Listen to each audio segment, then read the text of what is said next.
UK facing criticism after a campaigner was caught making racial slurs about the Prime Minister.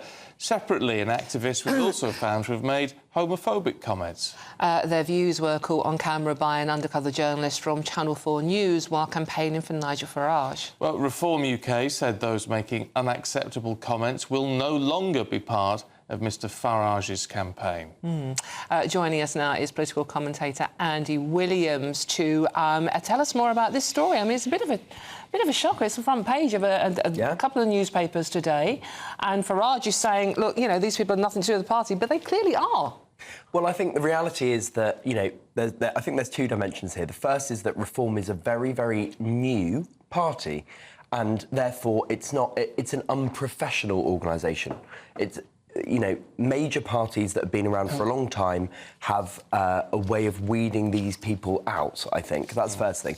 The second is that people like this will gravitate, people on the right and the hard right will gravitate towards the most right-wing viable party in any election, and that's Reform. Now, I don't think it's fair to say that Reform is a racist party or a homophobic party, but there is a reason why racists and homophobes are gravitating towards Reform. Yeah, but, and that's because... yeah, but it has to be said as well in all of this. I mean, it's been rejected. I mean, Nigel Farage came out very quickly to say these people should not be, you know, will no longer be part of this. Yeah, no, and rightly so. And if he didn't, then I think we'd have some really serious concerns. I mean, we've seen lots of Reform candidates already, actually, who have had some quite controversial views, and I think the reality is that when you're scaling up that quickly as a political party, of course you're going to have campaigners and candidates who have, let's be honest, dodgy, unpalatable views. How damaging is it going to be to Reform? I mean, they seem to be doing quite well in the polls, but this story breaking, is that going to damage them? No, I don't think so. I think my prediction would be that Reform will win one seat. I think Nigel Farage is pretty much nailed on to winning Clacton. I don't expect them to win any other seats. I know they're polling in the sort of 5 to 7 seats kind of region. Well, I mean, the MRP poll yesterday was saying 18. I don't think that's going to happen. I really, really don't. I mean, let's see. The meltdown of the Conservative Party that we're going to see this time next week is going to be huge. And so that could give Reform a number of seats. I don't think they'll quite pull it off, but I think they're going to take an enormous number of votes off the Conservatives. I mean, I think they were polling at 20% yesterday, which is huge. I mean, it's amazing that in a short period of time, you have a party that didn't exist at the last election that might win a fifth of the votes. It's incredible. Yeah, I mean, it's worth pointing out in all of this, we're going to look at each party. The Lib Dems doing particularly well. Now, there's been a lot of criticism of how Ed Davey is handling things and this sort of quite strange campaign to sort of get himself in the headlines.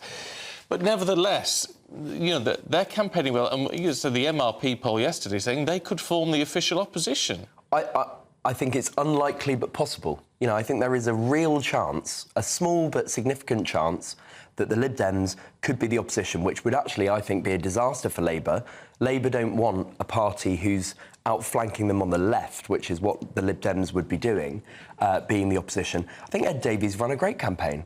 You know, the reality is that people need a reason to pay attention to the Lib Dems, and if it's Ed Davey jumping off hoverboards and being at Thorpe Park, then that's what gets them coverage. I think they will do really well, and they'll do well because there are going to be lots of people in seats where it's a Conservative Lib Dem marginal who vote Lib Dem as an anti-Tory vote, and so I think they'll do well. And to be fair, the Lib Dem vote is targeted in areas where the Reform vote, they might get more votes per se, but because it's across the country, it's going to be more diluted. Well, that's right, and I think, actually, if Reform had been... And this is where I think the difference is. If Reform were serious about winning a maximum number of seats, they would have concentrated their efforts in maybe 50 constituencies. Instead, they've gone broad. And the reason is because they don't actually... The truth about Reform is they don't care about winning lots of seats. They just want to take as many votes as they can off the Tories. And that's a perfectly legitimate aim. But that's what they want to do. The Lib Dems are being much more targeted and much more strategic. I'm intrigued by the fact you say the Lib Dems have run a good campaign. Because in the sense, it seems to me that they're very similar to Labour in that nobody really knows a great deal about what they stand for, apart from all this anti-sewage stuff they're doing. But it is just people saying, well, we're not voting Conservative. Yeah, I mean, I think this election is a referendum on 14 years of Conservative government. And the result of that referendum is going to be a massive rejection. So, you know, you can agree or disagree with Labour and the Lib Dems being pretty generic, non-specific about what they're proposing, but the reality is people just want to vote anything other than Conservative. Okay. Was ever thus, wasn't it? Get rid of the ones that are in power. Yeah, OK. Andy, we'll see you a little bit later on. Thanks. Thank you. Let's just run you through the candidates for the Clacton constituency, as we mentioned Nigel Farage earlier on.